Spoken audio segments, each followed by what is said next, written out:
temennya dari berbagai daerah. Berkata kalau ingin tahu Indonesia ya masuk pesantren, karena yang tidak ada di lembaga pendidikan lain itu adalah adanya pengasuh atau kiai. Kalau apple to apple masih kita bandingkan yang pernah mondok dan tidak pernah mondok, itu kedaya tahanannya itu saya yakin masih bagusan.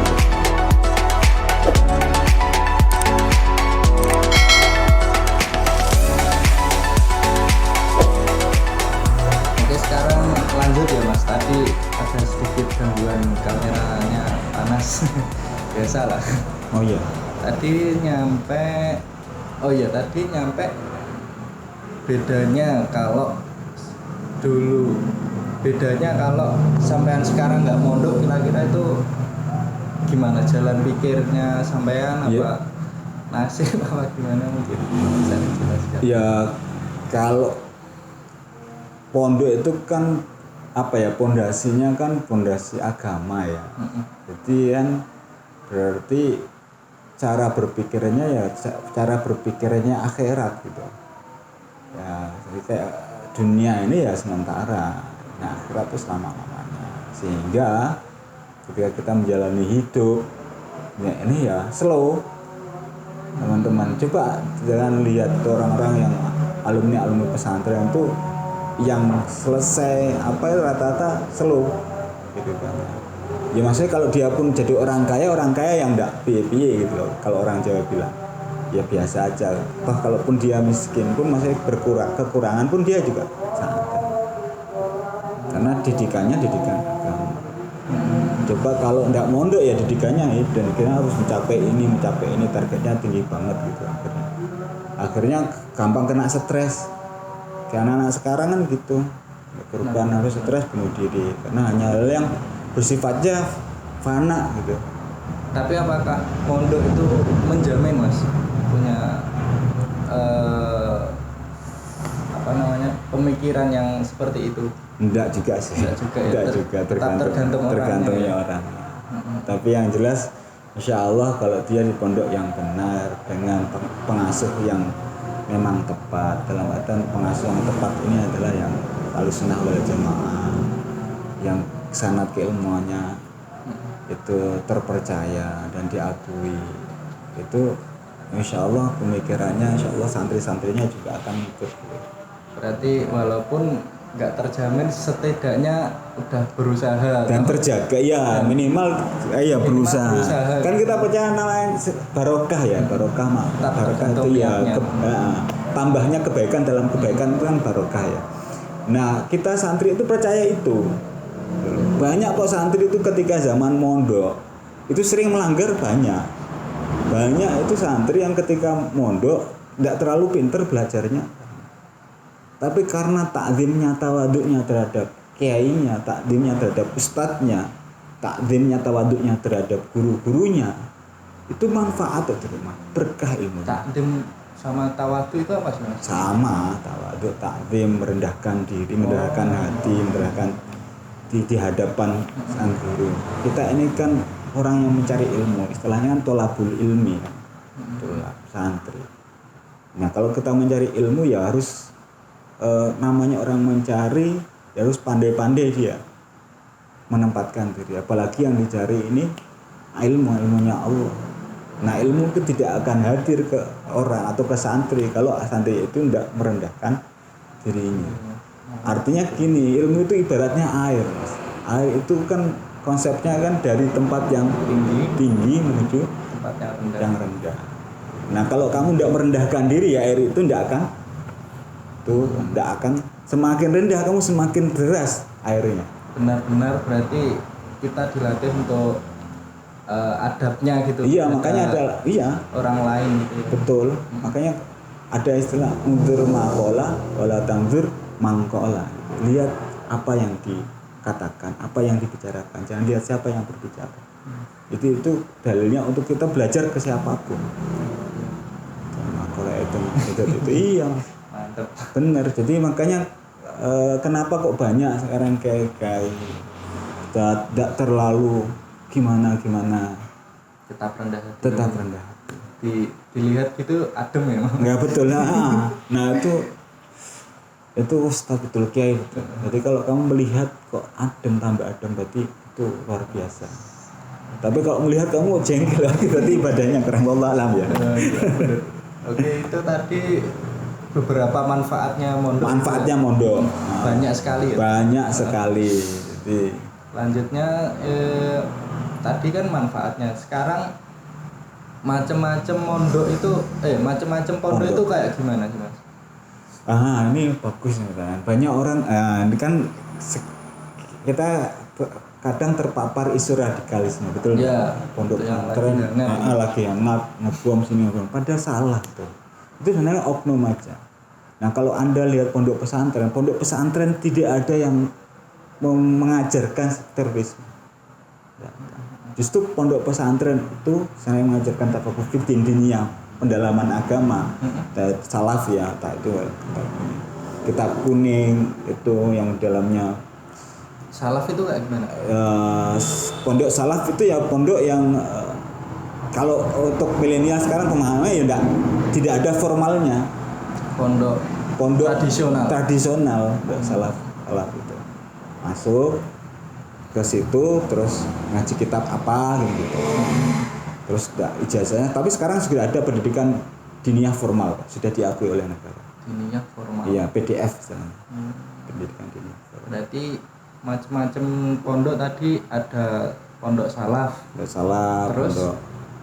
pondok modern itu biasanya mengadopsi salaf dengan modern. Itu biasanya kalau pagi dia sekolah formal, terus sorenya diniyah, pendalaman agama, ya kita nahwu, sorof, ya, fikih, ya tauhid, gitu. Dan macam-macam nanti disesuaikan kitabnya sesuai kelasnya. Terus itu modern, ada yang pondok berbasis bahasa Arab, bahasa Inggris, bahkan ada yang bahasa Jerman, bahasa banyak. Itu berarti Turki pakai full bahasa itu. Full bahasa, biasanya punya aturan tuh 3 bulan atau 6 bulan masuk pesantren tersebut harus bisa berbahasa. Ya, 3 bulan pertama bahasa Indonesia diperkenalkan, selanjutnya berbahasa Inggris atau Arab atau pokoknya tidak boleh berbahasa Indonesia. Itu istilahnya pondok bahasa. Pondok bahasa kalau saya ya mengasumsikan, kalau tidak tahu teman-teman, kalau saya pondok ini berbasisnya bahasa. Ada yang pondok bahasanya maksudnya yang banyak mewarnai Quran, hafalan Quran. Nah, itu juga pondok berbasis Quran.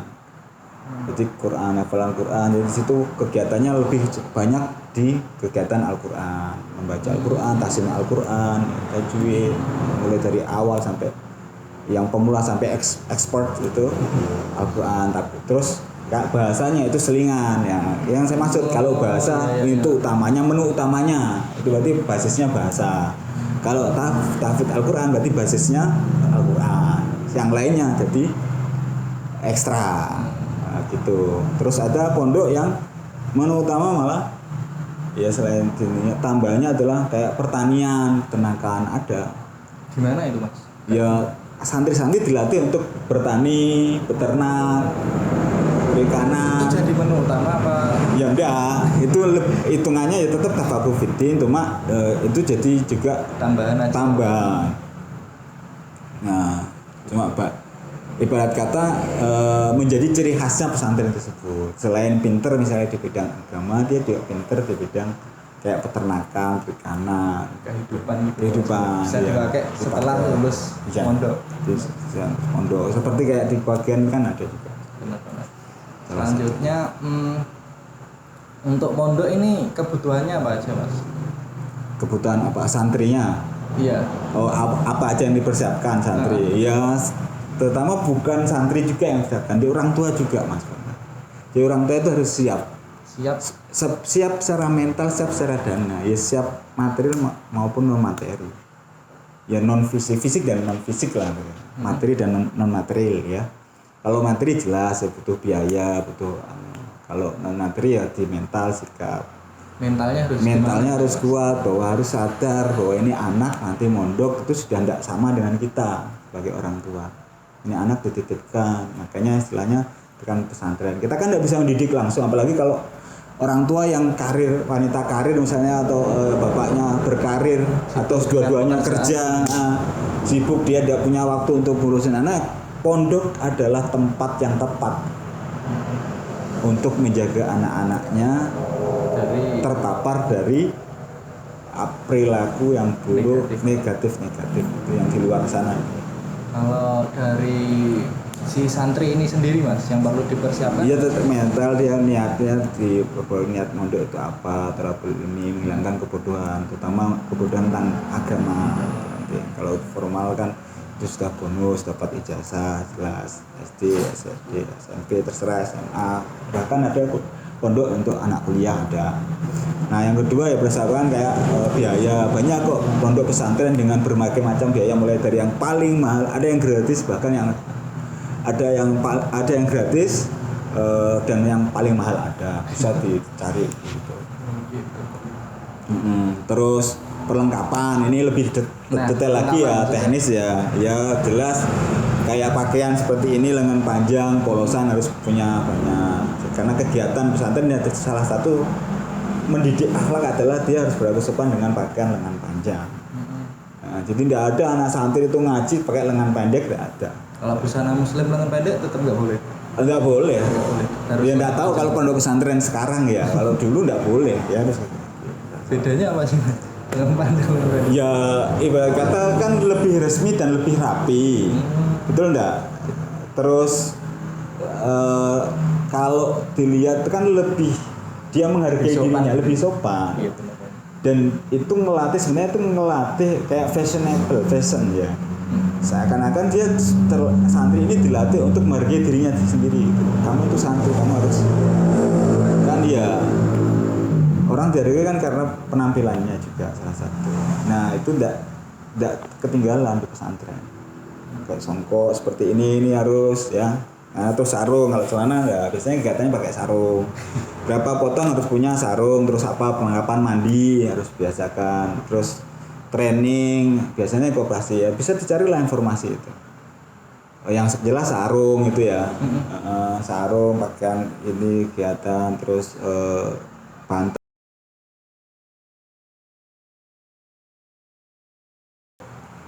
Oke mas, lanjut ya.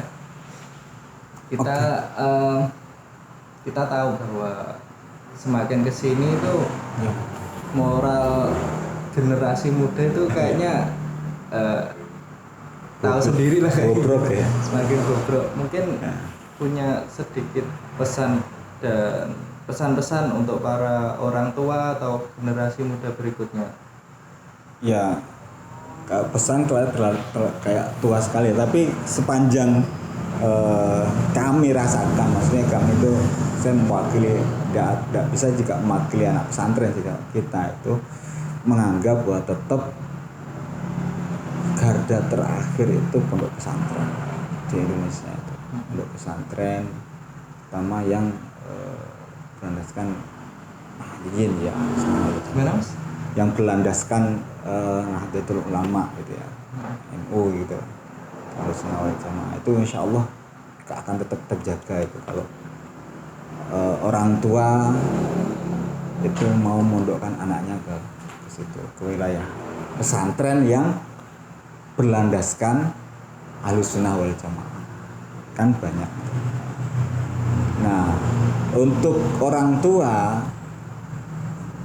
yang ingin anaknya berkata baik, ingin anaknya tidak terpapar hal-hal negatif gitu Pak. Dan orang tua sendiri pun sibuk, saya sarankan masukkan anak Anda ke pesantren. Ya, di sekitar Anda pasti ada pesantren dan masukkan. Tentunya lewat komunikasi yang baik dengan anak dulu. Ya, kadang ya terpaksa, ala bisa karena terpaksa ya kadang. Harus dipaksa dulu, tidak apa-apa kalau memang anak kita masih anak. Tapi demi kebaikan dia. Tapi sekarang kan anak-anak sudah pintar, ya anak-anak harus juga diarahkan. Kalau homeschooling gimana mas? Nggak mondok tapi homeschooling. Homeschooling, nah ini yang menarik nih. Homeschooling bisa sih sebenarnya. Homeschooling itu bisa dengan catatan bahwa orang tuanya ini bisa didik masalah agama. Pertanyaannya gini, boleh nggak mondok? Itu boleh. Yang penting urusan agama kamu bisa didik, orang tua bisa mendidik. Berarti terserah ya mondok atau enggak, itu terserah Orang tua. Yang penting kewajiban orang tua itu Iya, mendidik agamanya. Makanya kenapa kok banyak orang dipondokkan? Kayak misalnya salah satunya saya dipondokkan ya karena memang orang tua saya nggak mampu untuk mendidik saya di bidang agama. Waktunya tersita karena ngurusin orang lain gitu misalnya. Kalau dia guru kan dia ngurusin orang lain. Kalau dia pengusaha kan dia ngurusin orang lain. Anaknya nggak terurus.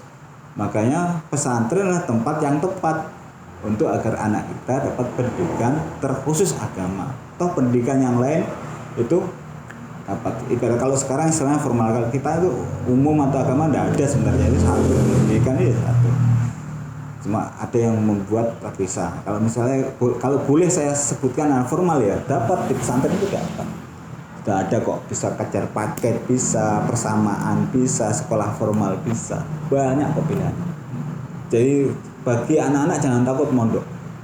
Pondok itu membuat kalian banyak teman dari berbagai macam suku, berbagai macam ras, gitu kata, berbagai macam golongan. Itu di pondok pesantren. Ibarat kata kalau kamu ingin kenalan dengan banyak orang dengan berbagai macam karakter, paling mudah di pondok pesantren. Nah, di situ ada Papua, Kalimantan, Sumatera, Aceh, bahkan ada yang dari luar negeri. Mondok kamu akan banyak teman, banyak relasi. Selain banyak teman lagi tadi, yang kedua terjamin tertata kehidupan kamu. Dari pagi sampai pagi lagi ada jadwalnya. Coba kalau di rumah belum tentu. Di pondok hapean aja. Di pesantren kamu ibadah pasti jamaah. Ada yang ngatur, subuh-subuh ada yang bangunkan. Jamaah. Sekolah ada yang ngurusin. Pokoknya enak sekali. Iya. Habis uangmu minta dikirimi. Iya kan? Bahkan potensi disayang orang tua lebih besar daripada anak-anak yang lain yang tidak mondok. Coba. Ada misalnya keluarga 4 orang, 1 mondok, 3 enggak, paling disayang mondok. Kangen ya? Iya, karena kangen betul. Yang kedua, yaitu tadi biasanya harapannya besar ke anak yang mondok, terutama di akhlaknya. Kan yang ngerti ilmu birrul walidain kan di pondok diajari akhlakul banin, akhlakul aulad. Ya, bagaimana akhlak kepada teman, akhlak kepada orang tua, akhlak kepada diri sendiri. Banyak sekali ternyata. Ya, salah satunya manfaatnya mondok. Mungkin kalau aku sekarang jadi anak kecil mungkin aku mondok Mas. harus memang itu. Kadang kita menyesali itu. Cobanya saya dulu ada yang, kadang saya juga gitu. Cobanya ada yang lebih mengarahkan lagi. Pasti. Yang jelas gini, pondok tidak akan mematikan potensi kamu. Bahkan sekarang pondok-pondok sudah berbenah. Kalau saya lihat itu sudah mulai modern dalam artian fasilitas ya. Kalau modern dalam pemikiran sudah zaman dulu sudah modern. Pesantren itu sudah modern sekali dalam segi pemikiran gitu. Ya, kalau segala fasilitas memang kita kurang. Nah, sekarang sudah mulai bagus, sudah kamar mandi sudah pakai shower gitu ya. Sekarang tempat tidur juga luas. Sekarang banyak pondok pesantren yang memberikan bukan hanya fasilitas pendidikan yang mewah, tapi juga fasilitas infrastruktur yang mewah pula. Biar nyaman. Nah, jadi kalau zaman sekarang tidak ada lagi namanya pesantren yang kumuh. Nah, pesantren ya sekarang ya bersih, ya kayak hotel gitu malah ada. Mondok itu pun iya mondok. Itu juga banyak. Tapi yang tetap tradisional mempertahankan itu juga banyak. Tapi itulah keunikannya khazanah keislaman, khazanah pesantren kita macam-macam. Oh iya Mas Ki, kok nggak lanjutin? Kita kenakan ngobrol ya. Ya wes. Ki, waktunya siapa ini tadi Mas? Akhirnya lupa ya. Kita ya waktunya kan tadi kamu sini, aku sini. Waktunya sampean Mas. Berarti waktunya jalan. Oh sudah jalan. Berarti aku kesini aja. Wes. Aku nanti ya naik. Tak rene. Waduh, gitu.